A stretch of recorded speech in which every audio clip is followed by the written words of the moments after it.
Atheists, agnostics, long-haired weirdos, short-haired weirdos, vandals, hooligans. The government, hug the government, love the government, hug the government, love the government, hug the government, love. Welcome to the Politics Guys. I'm political scientist Michael Baranowski, an emeritus professor at Northern Kentucky University. I'm joined today by political scientist Michael Levy. Good morning, Mike. Hey, how are you doing this Friday? Well, late morning, actually. We're recording a little bit earlier today. I'm doing really well. I'm getting a little bit of withdrawals from the World Cup and looking forward to the final on Sunday, though I know you don't think soccer is a real sport. It's not. Yeah, no, it's a real sport, but it's not a real American sport. I want to make that distinction. But anyway, to the extent that I care, I am sort of rooting for Argentina, but I don't know. We'll see. So anyway, so we have so much to get to this week. But before we do, I just want to say thank you. A couple of thank yous, actually. First, Amy, a longtime listener, longtime supporter. Amy recently became a yearly supporter on Patreon. Thank you for that. As well as I want to say thank you for a very generous anonymous donation to the show through PayPal from a longtime listener who would really like to see us do some video episodes, and we are planning on that at some point in the not too distant future. And just a reminder, folks, that for the month of July, we have that special offer. If you become a new monthly supporter on Patreon, you can get your first month nearly free, 90% off. There's a promo code for that. And if you become a new annual supporter, you get an additional 10% off on top of the regular 10% annual supporter discount. Another promo code for that, and the promo codes as well as the link you will find in today's show notes. All right. So the war with Iran, apparently it is back on. Now, in early July, Iran started to attack ships in the Strait again. The U.S. resumed airstrikes and this week reimposed its naval blockade of Iranian ports. President Trump declared the deal over, briefly floated a 20% U.S. toll on Hormuz cargo, and then he dropped it and says that the U.S. is taking over the Strait. Now, Iran says it's no longer bound by the deal and that controlling Hormuz is, in its view, existential. Oil prices are going back up again. That's kind of problematic for Republicans with the midterms less than 4 months away. Now, the administration says it's protecting global shipping and it's forcing Iran to the table. Critics, including Senate Democrats who blocked the annual National Defense Authorization Act over their Iran war concerns this week, call it an ill-advised, unauthorized, open-ended war with no defined endgame. So, Michael, I gotta say, I don't think this is particularly surprising, but what do you make of this week's developments in the Iran war? And does this last week in any way alter how you see this whole thing playing out?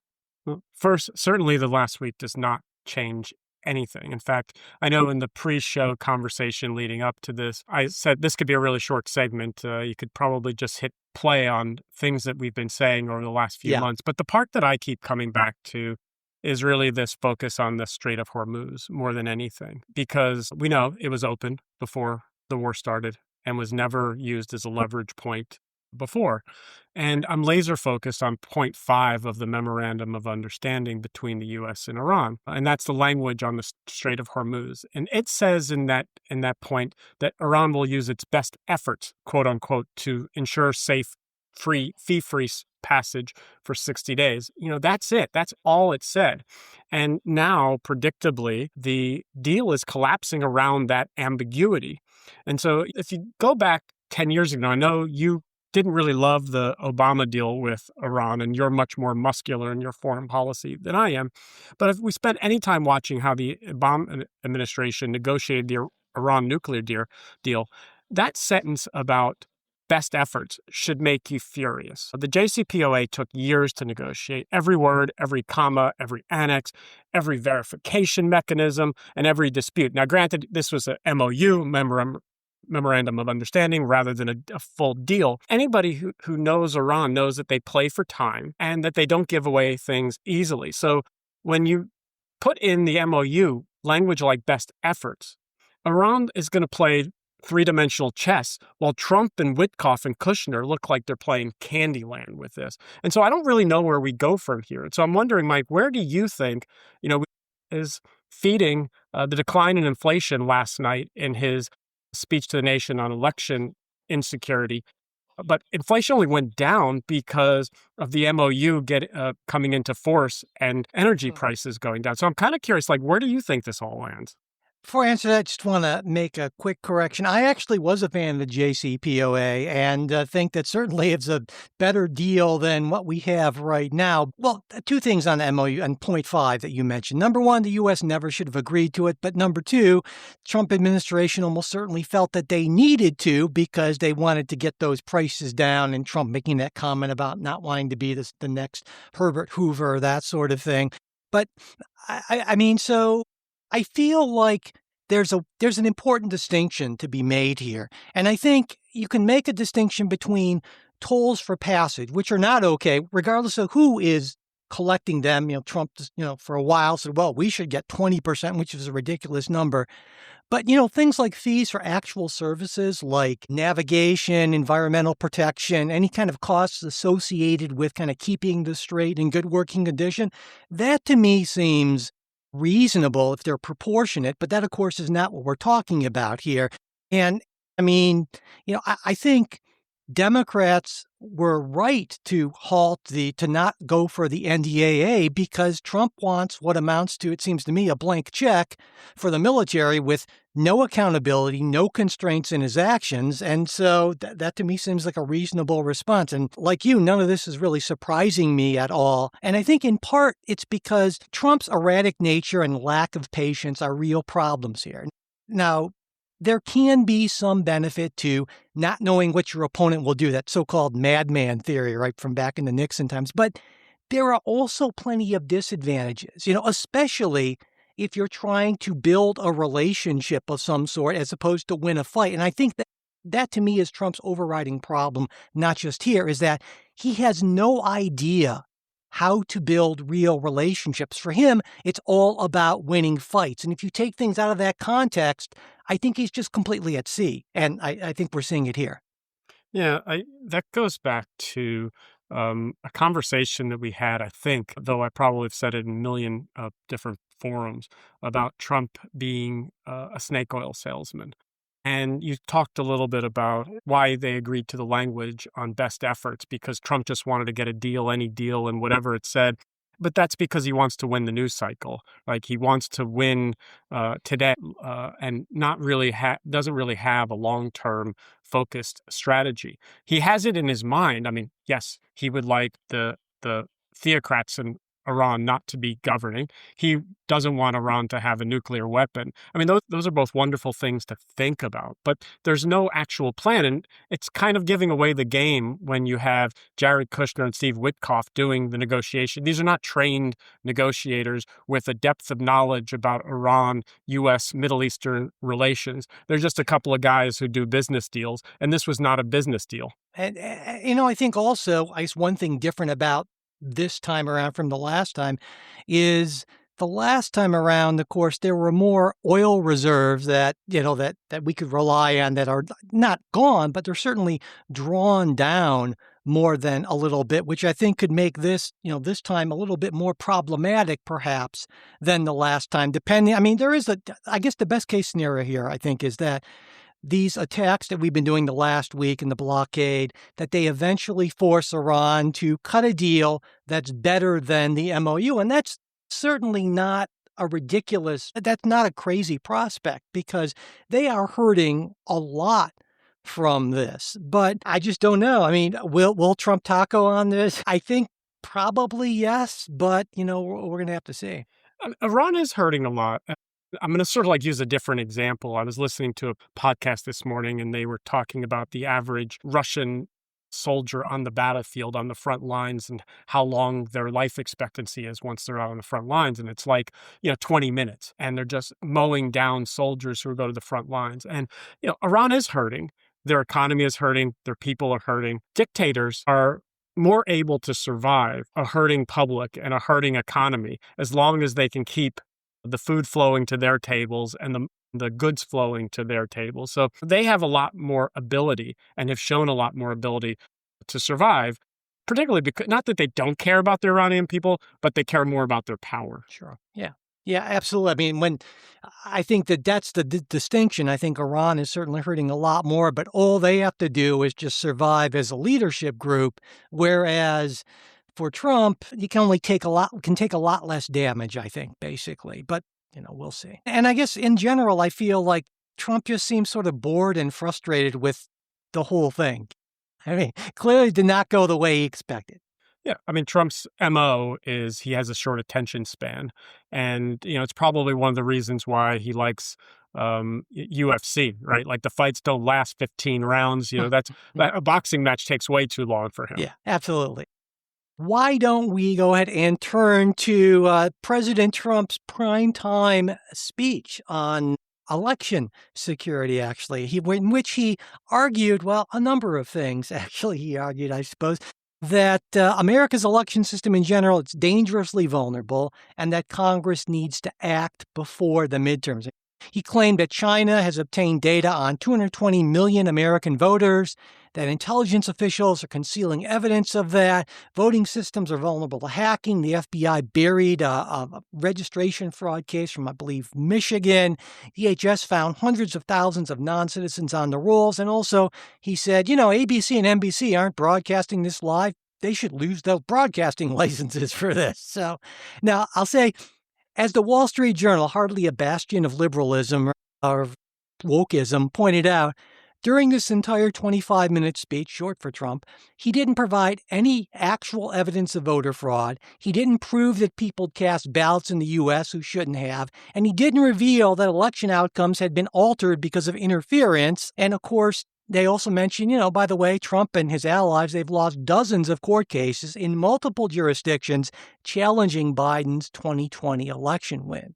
So in the end, he called for investigations, prosecutions, voter roll purges, photo ID, and of course, for Congress to pass the SAVE Act, saying, the only reason you wouldn't do it is you want to cheat because your policies are so bad and your candidates are so pathetic that you can't get away or you can't get elected any other way.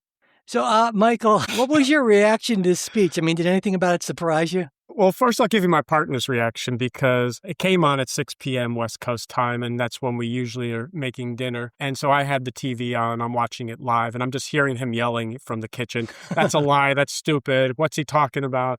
But it was classic Trump, dozens of misleading, exaggerated, or false claims. And I started to laugh at the beginning of the segment but if it weren't so serious, I would be laughing. Like, when he called the U.S. the hottest country in the world, whatever the hell that means. And he started with Biden and transgender for everybody. I don't know, Mike, are you transgender now? Like, did you take part in that transgender for everybody? But anyway, what makes the speech dangerous is that there were facts that are sprinkled in, and I'll focus primarily on the election components. I mean, there are potential election vulnerabilities, and when he's not delivering falsehoods, he's starting with facts and ends with conclusions that are the most extreme and illogical, like the Chinese getting access to 220 million voter files. Those are publicly accessible, or they can be obtained, and they don't mean that Yes, China is trying to influence our elections, no question. But it doesn't mean that they have influenced our elections by manipulating voters or manipulating voter rolls. And so, for me, frankly, the juice wasn't worth the squeeze. And so I'm just going to say a few things. One is Trump promised bombshells. But if you went to the whitehouse.gov, which sounded like a 2000s infomercial where he had to tell us twice, the whitehouse.gov. Mostly those things there had been described by election security experts for years. Yes, there are real cybersecurity concerns, but the documents don't prove anything, and they certainly don't justify the conclusions. In fact, one of the Russia-related releases that was declassified actually cuts against his narrative by describing Russian efforts aimed at helping Donald Trump. That somehow didn't make it into the speech. I'm surprised that they actually declassified that document. This is the same logical leap for me that Trump has always made, from birtherism to 2020. You're not going to believe what we found. Guess what? I didn't believe it then, and I don't believe it now. Sure. Well, I think the idea is you say we're posting documents and you assume rightly, generally speaking, that most people, especially those who are inclined to believe you, aren't actually going to look at those documents, just knowing that there are documents there. But, he did make some reasonable points. Like you said, he started with some, in many instances, started with reasonable points about security, but they lead to different policy conclusions than the ones that he advocated for at the end. For instance, non-citizen voting is simply not the problem. It's not really a problem at all. But cybersecurity-related vulnerabilities are a very real potential problem. And a proposal that would really seriously address those would focus on things like state data security policies, state policies on selling voter files, election assistance for things like more training for election workers, more equipment to make counting as fast and efficient as possible, and not defunding, by the way, federal agencies that are supposed to focus on election security, which the Trump administration has done. And so, I mean, to me, he's clearly and intentionally blurred the line between vulnerability, potential vulnerability, and actual fraud, because, in my view at least, fundamental to Trump's image is the rock-solid belief that he is the ultimate winner. If Donald Trump seems to have lost anything ever at any point in his life, and I'm not exaggerating, you can be certain it's because bad people rigged the election or screwed up the result. That's why the 2020 election still matters so much to him even now, because it's the one clear loss he can't just hand wave away unless he claims fraud. And so he'll never let go of that, because I think his whole self-image and the image of his movement are built on that ultimate winner thing, and that would just destroy it. Yeah, I want to say two things. I mean, one is, the dead giveaway on some of this last night was around the deep state again. And once Trump says these shadowy government actors have hid the truth, first of all, they were in his administration that they were hiding the truth. Somehow, Trump was able to win an election in 2016 that Obama oversaw. He was able to win an election in 2024 that the Biden administration oversaw, but somehow he loses the election that his government is in office. But good point. For the deep state, anything that's missing evidence becomes proof of the cover-up. So he doesn't really have to prove anything, because if it doesn't exist, it's because the deep state, they are covering up. But I was reflecting about like two things last night. One is, if this had been a reasonable president with a record of trustworthiness or honesty, it would have been pretty alarming to listen to that speech and to go through.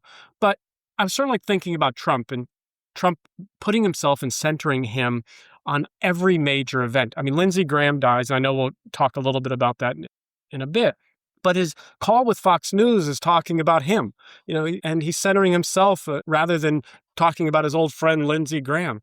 And I think about last night, if this were really about election security, that speech wouldn't have done it for me. I would have wanted to see some sort of press conference where we'd hear from the Cybersecurity and Infrastructure Security Agency.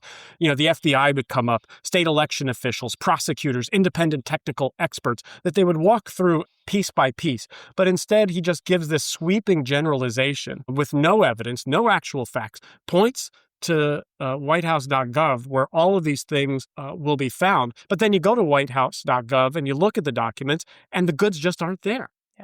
Yeah. And I do think, though, that pushing the SAVE Act does make political sense for him, because even though it clearly doesn't have the votes to pass, because I expect at this point he assumes that Republicans are going to lose the midterms, maybe even badly, and he wants to set up his excuse beforehand. I expect you probably agree with that analysis, more or less.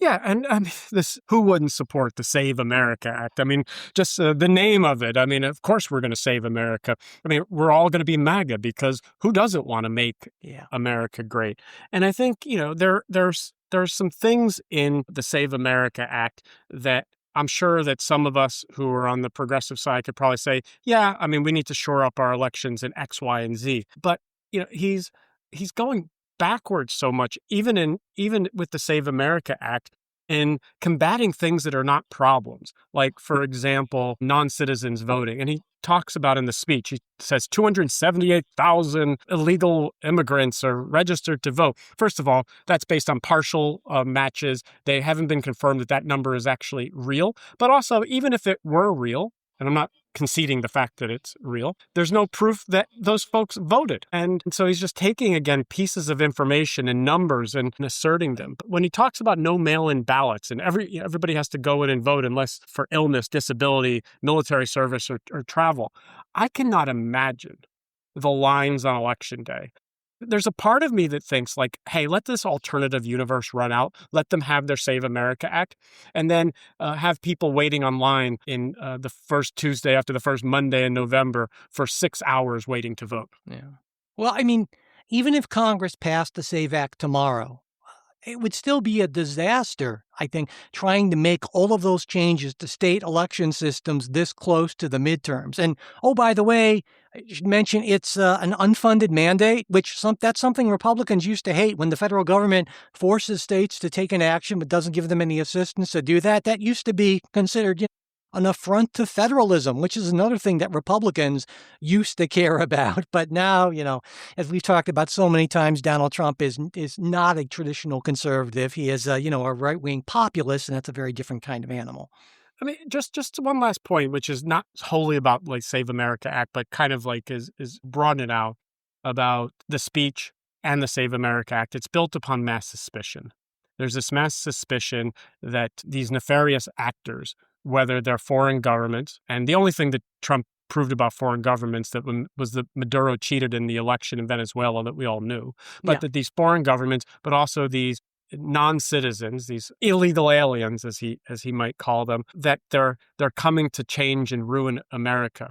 And I think about that when it comes to they're eating the cats and dogs in Ohio, right? It's like this mass suspicion. There's this othering of people, and it's a way to keep his base in line and supportive. Yeah. And I guess one last thing I'll say is, how bizarre is it? It seems bizarre to me, maybe, that we have this hugely consequential war of choice with Iran, and Trump goes on to for a national address, right, to address the country, and focuses on election security as opposed to Iran. In fact, the only thing he said about Iran in that address was, "We're winning big, and you'll see." But he's only given one national address on Iran. That was April 1st, a long time ago. So pretty clearly, his priorities are, well, we all know what his priorities are. Well, Mike, that's a good place to end it. I'll sort of like reinforce what you say. I have a line down that I was like, okay, with my notes, we spent another night relitigating the election of 2000 while the Strait of Hormuz is closed, gas prices are still high, grocery prices are high, families are still worried about housing, healthcare, childcare. AI is destroying jobs, and that sort of like reminds me of the House focusing on the Sunshine Protection Act this week, right? we can do the easy things, and we can talk, but we can't actually do anything real.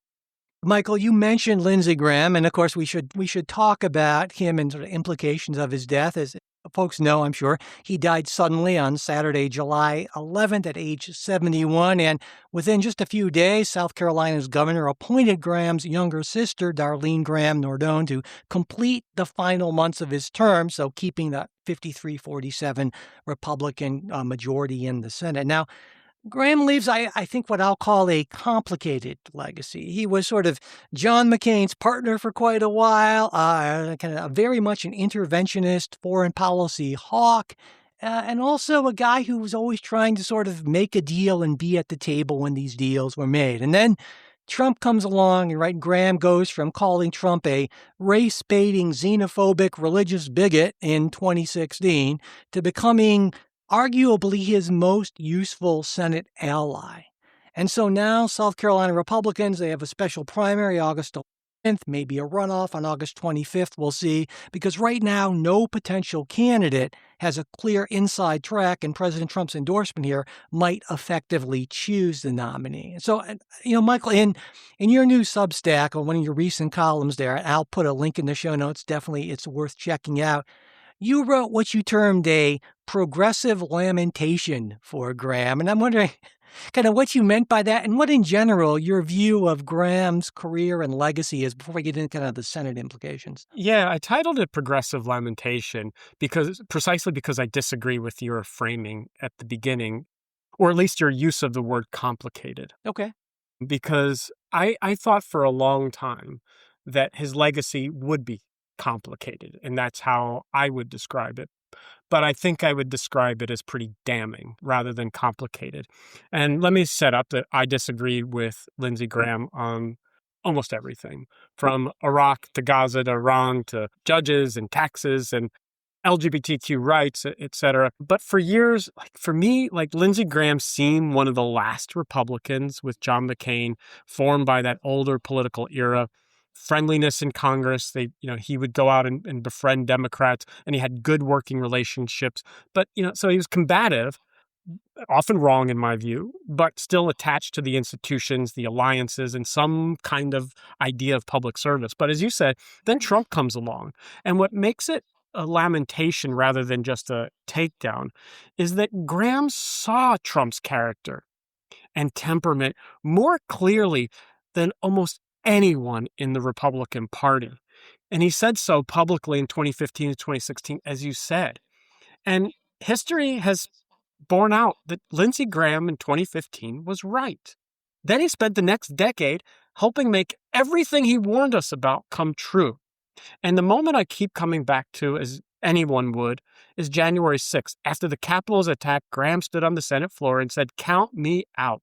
Enough is enough."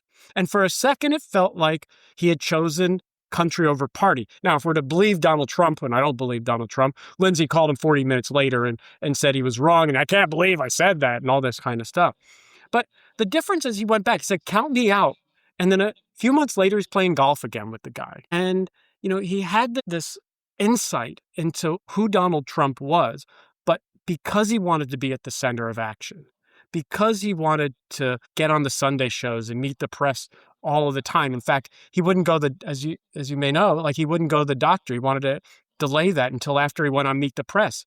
That he was the ultimate politician, but he's the ultimate politician who sold himself out. I'm not saying he's the only politician who sold himself out. Ted Cruz and Marco Rubio too, but I think he's the worst case of the sellouts.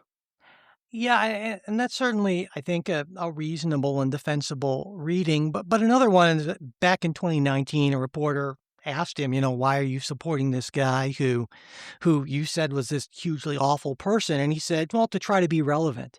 And I think that is also a defensible reading. I think you can say, well, okay, Lindsey Graham took a sort of a sober, clear-eyed look at who and what Donald Trump was, and said, given this, and given the fact that he is in charge of my party, whether I like it or not, what is the best way forward for me, given what I care about? And what he cared about more than anything else, I would say, was a very strong interventionist foreign policy. And can I cut you off there? Yeah, go ahead. I just want to say, I'll let you finish the point. I think what Lindsey Graham cared about was being a senator. I'm not saying that the policies were not important to him, but he's shifted his policies somewhat to placate Donald Trump. And I think he wanted to die a senator, and he did die a senator. Well, certainly, and I think that's probably the truth for almost everyone in the U.S. Senate. They, to a certain extent, most, if not all of them, care about power for the sake of having. It's nice to have power, and it feels good even to have a little bit of power. But I think you can make an argument that well, he did actually have real belief. Certainly, Ukraine is better off for Lindsey Graham having been in the Senate. He pushed Russian sanctions and those sort of things. And I think you can look at Lindsey Graham's post-Trump career and say he made a rational choice to say that, hey, I want to make sure that I have a seat at the table with these views that otherwise might not get pushed, and I'm willing to make certain concessions, make a lot of concessions, so that at least I'm not just patting myself on the back for my virtue as our foreign policy becomes completely isolationist. We abandon Ukraine. We fall into the laps of Russia. And if that means I have to suck up my pride and play some golf with Donald Trump, I'm fine with doing that. I'm not saying that is the case, but I'm saying that seems to be a not unreasonable read, especially for a guy who, for instance, was one of just 9 Republicans to vote to confirm Sotomayor, only one of 5 Republicans who voted to confirm Kagan. I mean, this is not a guy who necessarily has been in the tank for his party just because he wants powers. But again, I'm not rejecting your framing of this, but I'm saying that I think that the framing I put forward is equally reasonable. By the way, Sotomayor and Kagan are pre-Trump. Yeah. And Lindsey Graham used to say all of the time, elections have consequences. Yeah. And he talked about why he was voting to confirm these people. And that was the complicated version of Lindsey Graham that I probably would have not had as many bad things to say in his passing, because I don't want to denigrate people. Like when you talk about the relevance, I agree. Like he wanted to be irrelevant, but he wanted to be relevant. I'm wondering, though, how do you then contrast that with the Adam Kinzingers and the Liz Cheneys, who didn't go down that path, who saw Trump for what he was and what he's doing and what impact he's having, and they decided that they didn't want to stay relevant if it meant staying close to him.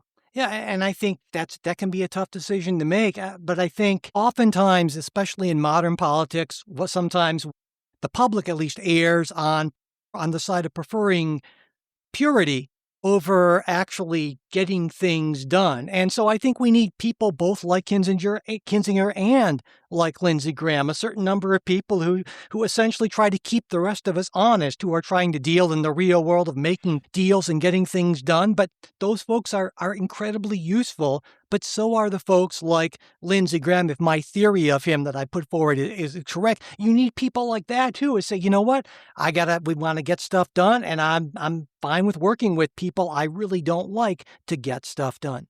So I'd much rather feat Liz Cheney and Adam Kinzinger. And I'll give like specific where I could see myself have given Lindsey Graham a very positive obituary is he had an opportunity in the second impeachment of Donald Trump. Enough is enough, count me out, but voted to acquit. And we were only 7 votes. I think it was 7 votes short. Maybe my math could be off. 7 votes short of stopping him from becoming president again. If Mitch McConnell, Lindsey Graham, if they had supported that, and at that time, it didn't look like Trump was coming back. Didn't look like he had a chance. He had a chance. He says enough is enough. He was there, and he decided to prostrate himself again. And again, if Trump's comment on the Fox News show was correct, within 45 minutes of making that speech, he apologizes to Trump. Yeah. And who knows about that? But again, like I said, I think you could be right. And the argument you can make is that, well, as somebody made this week, saying, you know what, Lindsey Graham was this huge fan of democracy, of liberalism abroad, but he was willing to sell out liberalism and democracy at home to try to get more of it abroad. And again, I think that's a reasonable. And you know, we can't really know, obviously, but when I look back at his legislative career and compare it to someone like, say, a Kinzinger or a Cheney or Liz Cheney, I think, well, in terms of getting stuff done, I got to think that Lindsey Graham was more successful at that, and that should count for something. All right, Mike. It's good to have a vibrant disagreement with you on the show, since oftentimes we agree too much. Well, you know, also I should say, when we look at this in terms of Senate control, I don't think this really changes things. I mean, this is still a solid, safe Republican seat, basically. So if we look at the broader environment, obviously Plattner's dropping out means a heck of a lot more than Lindsey Graham dying in a seat that's almost certainly going to be another Republican seat. At least that's my take. Yeah, South Carolina should not be in play for the Democrats. Now, they did nominate a candidate, Annie Andrews, who's pretty strong. And, you know, if it weren't South Carolina, might have a chance if it were North Carolina, say, for example. But Trump did win South Carolina, I believe, by 18 points. And I think Graham won his last election by 10. Like, if we had a big swing, theoretically, the seat is in play, but I don't think it is. And we'll see how Trump comes down. I think everybody's looking at Russell Fry as a sitting congressman who's been getting a lot of attention in South Carolina, as he might be anointed by Trump. Nancy Mace, she's making some murmurs that she's going to run again. I'm like, nobody wants you to run, Nancy. You finished 5th in the gubernatorial primary, and she posts, I think it was on X, she posts like, Godfather clip of she gets out and dragging her back in. At least I think it's Godfather. And I'm like, nobody's dragging you anywhere, Nancy. Everybody wants you to get off the stage. So, I wanted to ask you, since we're talking at least a little bit about the Senate, we haven't had a chance to talk about this, and we can, so it's at least tangentially related, is that, in the whole Maine situation, I'm not saying I believe this, but if you look at Plattner's polling lead over Collins over for the last, say, month of the campaign, it had been diminishing for quite a while. It was almost a dead heat. And there are some people who might say, well, you know what? The floor all of a sudden for Plattner was looking lower than it might have been initially thought, which maybe had more than a little bit to do with his being forced out. That more than the sexual assault revelations. And I'm wondering what you think about it. You're certainly more progressively sympathetic and oriented than I am. And so I wanted to get your take on that. So Maine is a cluster mess, right, for the Democrats. We have Chuck Schumer coming in and trying to anoint Janet Mills as the Democratic nominee, going with the establishment. What is she? She 81? I can't remember how old she is, but she's not young. And you've seen DSA type of candidates or left wing or particularly progressive candidates who've been doing okay outside of the liberal bastions of the New Yorks and the San Franciscos and the LAs. With Syed up in Michigan, though, I think he is going to have a tough race and maybe not be able to pull that out in the Michigan Senate primary.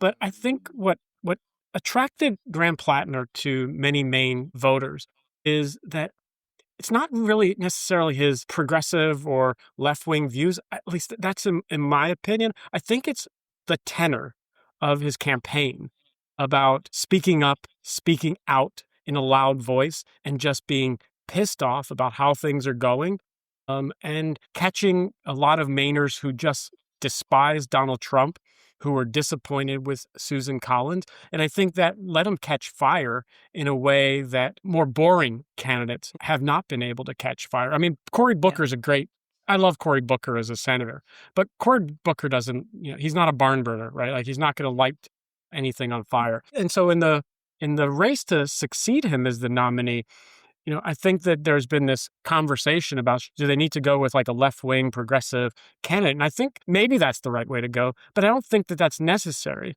I think that you need somebody who's generationally different from Susan Collins, who speaks clearly to what Mainers want, which is the same thing that every other American wants, which is getting a grip on prices and lower prices, and with inflation, housing, healthcare, all of the things that everybody cares about. And you don't have to, and I think mainstream Democrats do that as well as left-wing Democrats.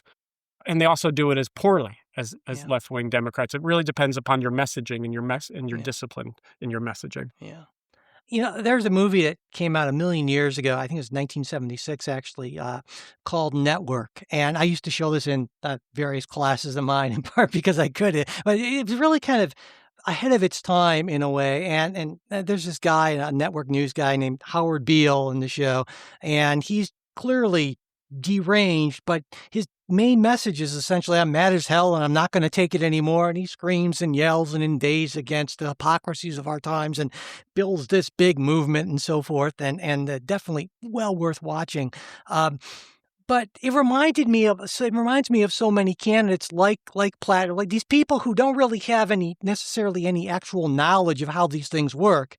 The idea that your first job in politics should be United States Senator or President of the United States, mind-blowing. Maybe that's not a good starting job. It's not an entry-level position, but people are so attracted to that, inveighing against the hypocrisies of our times, even if this person doesn't have any real answers. And that's the kind of politics we're more and more moving toward, and it's just such a really, really bad thing. Yeah, it is sad, alarming, and I was thinking about, as you're talking about the network, Aaron Sorkin's The Newsroom, right? And Jeff Daniels' character, Will McAvoy, and I'm not going to swear in this in the podcast. I hate watched that show for years. It was so full of itself.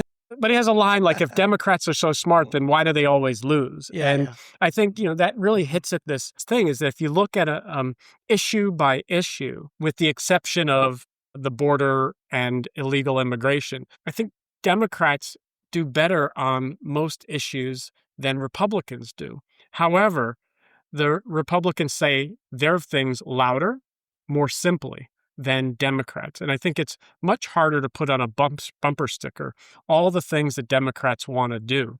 It's much easier to have a slogan, make America great again. I don't even have to know what that means, but I know it makes me feel better if I'm someone who might be inclined to vote for Donald Trump. What do we get? Build back better?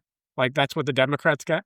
Well, it does have an alliteration, but yeah, aside from that, for sure. So, all right, any other thoughts on Lindsey Graham or the Senate before we move on? No, I'm ready to move on. Okay, why don't we do that, and I'll let you take the way here. Lead the way. Yeah, so we're going to talk about Todd Blanche and his confirmation hearing. So the Senate Judiciary Committee wrapped up 2 days of hearings on the confirmation of Todd Blanche, Donald Trump's nominee to serve permanently as Attorney General. Blanche is not a typical nominee. Before joining the administration, he served as Trump's personal criminal defense lawyer. Trump then appointed him Deputy Attorney General, for which he received Senate confirmation, and after Pam Bondi's dismissal, elevated him to Acting Attorney General. Now senators are deciding his fate. The partisan lines in the hearings were predictable. Democrats portrayed Blanche as Trump's personal lawyer in waiting, while Republicans defended him as the right person to end what they see as Justice Department weaponization. But the most revealing pressure came from Republicans. Senator John Cornyn repeatedly pressed Blanche over the IRS settlement. A federal judge throughout this week as self-dealing, asking why the administration would not put in writing that the proposed $1.776 billion anti-weaponization fund was permanently dead. Senator Tom Tillis created another flashpoint, saying he would not support moving Blanche forward unless Blanche met directly with survivors of Jeffrey Epstein's abuse, which Blanche agreed to do. Blanche also defended authorizing subpoenas for New York Times reporters, acknowledged authorizing the arrest of Newark's mayor, and insisted that while President Trump trusts his counsel, that he's not a yes man. But perhaps the defining moment came when Blanche was asked about his relationship with the president, and his answer was simple: I'm his lawyer. Was his lawyer. So, Mike, did Blanche persuade you that he understands the difference between being Donald Trump's lawyer and being Attorney General of the United States? I think they're essentially the same thing at this point, aren't they? I mean, it's pretty clear given what his action. I mean, his words don't matter. Look at his actions, because unlike most nominees, we actually have a record of his being in the position for which he has been nominated to hold permanently. So we don't have to ask him questions. We can look at the record, and we can see that in countless instances, he's gone above and beyond what even Pam Bondi was willing to do. Better be sure you don't post a seashell picture of, 8647, or else you're going to be indicted by Todd Blanche. So his words don't mean anything. And I'll also say that this is perhaps the least consequential, in one way, Attorney General confirmation hearing you'll ever see. And the reason why is that Todd Blanche was Pam Bondi's number 2, was confirmed by the Senate, which means that by law, Blanche can be acting Attorney General indefinitely under the Federal Vacancies Reform Act. So even if his nomination is rejected, he still is Attorney General. It's just a difference of whether it's acting is before that title or not. Yeah, it's interesting. And I was kind of like wondering your take on why even have the hearing, because we knew that these were going to be flashpoints, and whether or not a downvote for him actually does undermine his credibility over the next few years. And I assume that it doesn't really matter, but I was wondering your take on that. Well, it's interesting because, as you mentioned, Tillis and Cornyn are 2 members of the Judiciary Committee who are kind of said they were wavering on that. And given there's just if they both voted no, his nomination wouldn't even get to the floor. That might actually be better for Republicans because it would shield potentially vulnerable senators from making a tough roll call vote on his confirmation. And so I wonder if maybe this is something that, that Dune and the rest of the Republican conference is saying, listen, given everything that's going on in the midterm situation, maybe it's better if we just sort of don't advance this to the floor, because I don't know what you think about that, but yeah, maybe I'll take it a different direction, because I was thinking about something you said in your almost your first words, where his words don't mean anything. And that's kind of a shocking statement to make generally. But I was thinking that's true of anybody in the Trump orbit. like their words don't mean anything. I don't believe reflexively anything that comes out. In fact, I assume that they're misrepresenting the truth. But if I certainly go back to this role itself, the Justice Department has always depended, at least in part, on some appearance of judicial independence. And maybe it's just a patina of independence, but institutions survive because people believe in that independence. And I was thinking about Ronald Reagan's nominee for Attorney General, William French Smith. William French Smith was Ronald Reagan's longtime personal lawyer. He appoints him to be Attorney General. Senators ask pretty much the same question that they're asking Todd Blanche. Can the president's lawyer become the nation's lawyer? And Smith understood that concern. And he said explicitly that if matters involving Reagan personally came before the DOJ, he would step aside. And I'm just like kind of curious in whether it's the 86-47 and we're going to go after Comey or whatever the case may be. Why is Todd Blanche at the center of talking to Ghislaine Maxwell? Why isn't it not somebody else? Like, why is he not recusing himself in these situations? Why is it on the $1.776 billion that he's the one signing the memorandum that Trump's that all of the legal actions against Trump or audits against Trump and his sons and his businesses are going to go away? Why is he not recusing himself? And that's the like, I get that Trump wants him to be his personal lawyer, but I'm surprised, I'm almost shocked at some level that Republicans are not asking this question more. Because if it was Bobby Kennedy coming up for John F. Kennedy, I know that they would have been asking these questions, and they did ask these questions.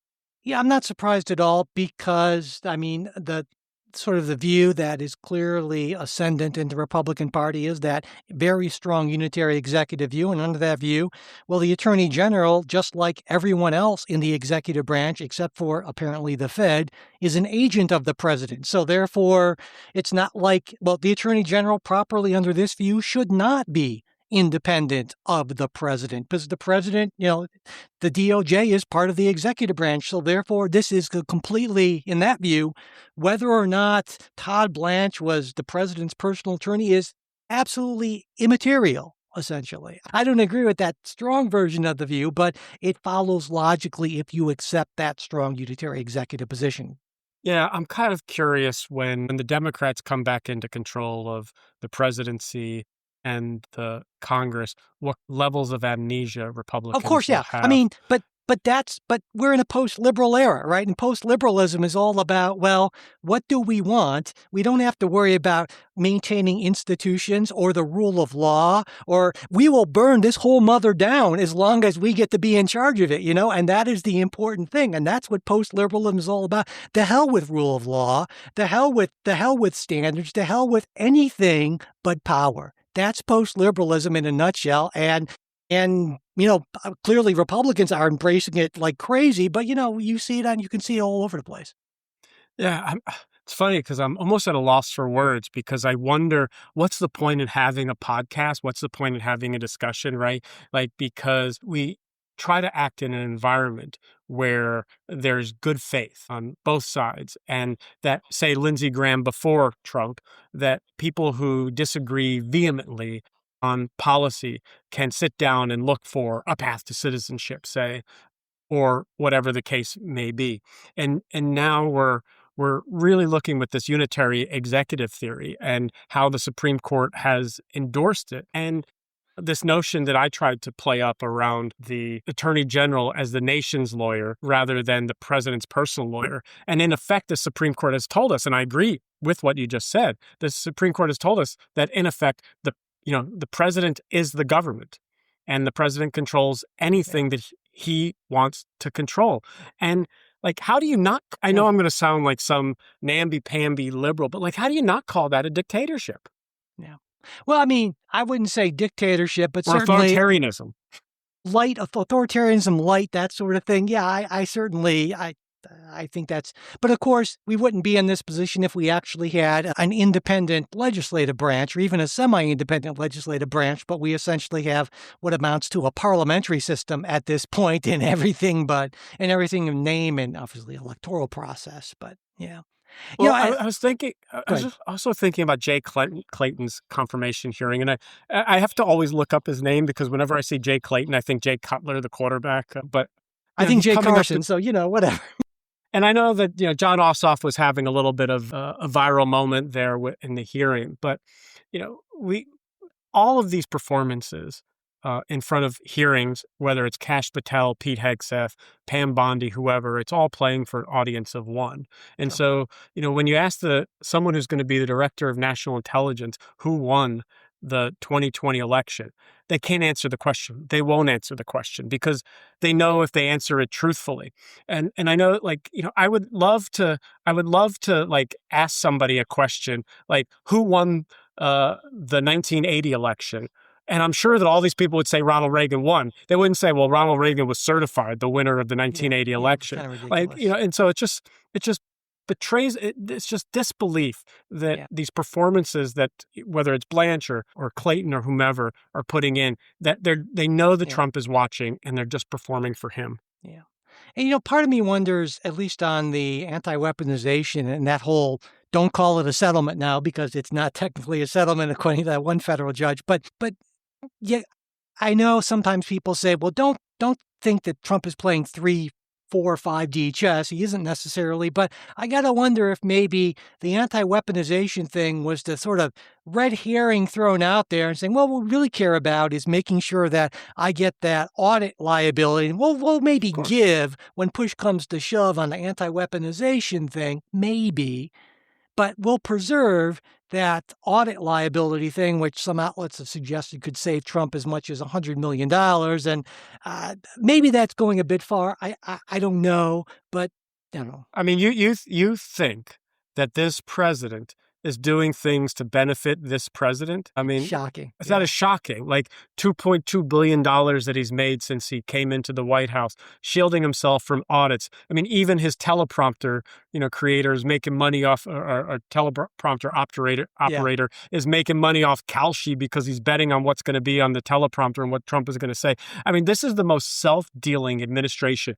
If Barack Obama had done 1/1000th of what Trump has done in office, can you imagine where the knives would be on Fox News and One America Network and Newsmax and Breitbart and now with Free Press and CBS? I mean, Trump gets away with it. You know why Trump gets away with it?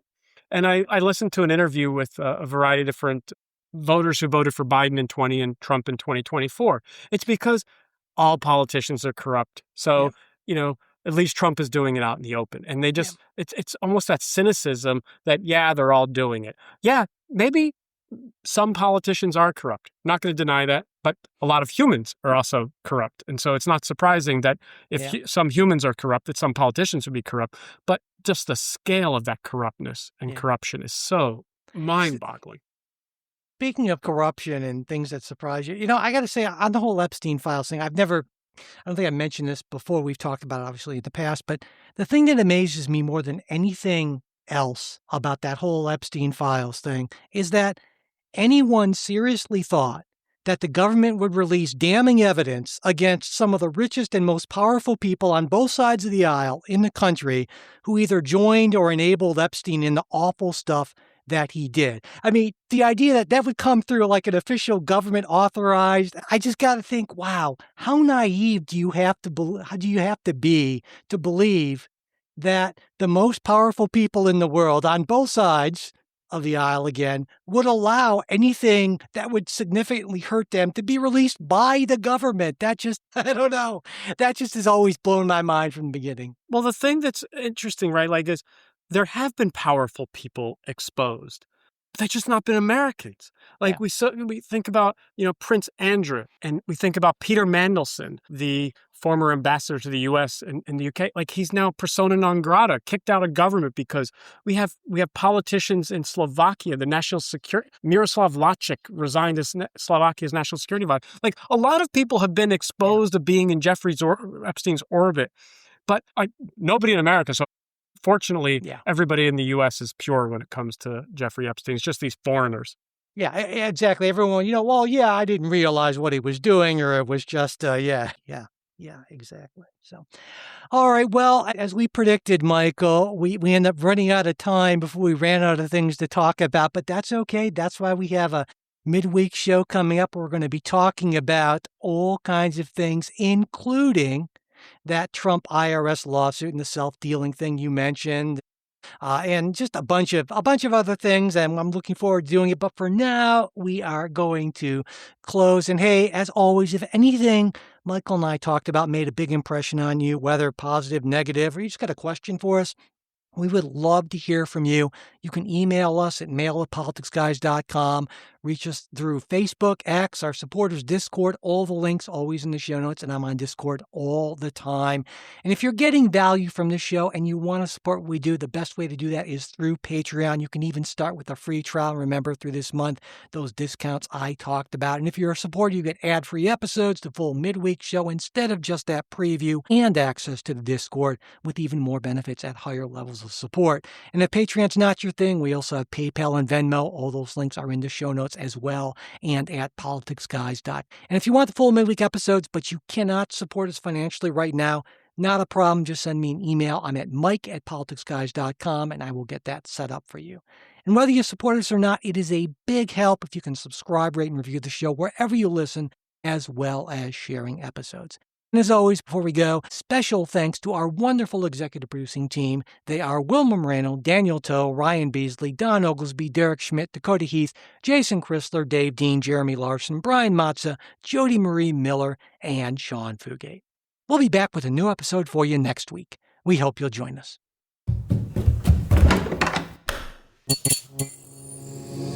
This podcast is part of the Democracy Group,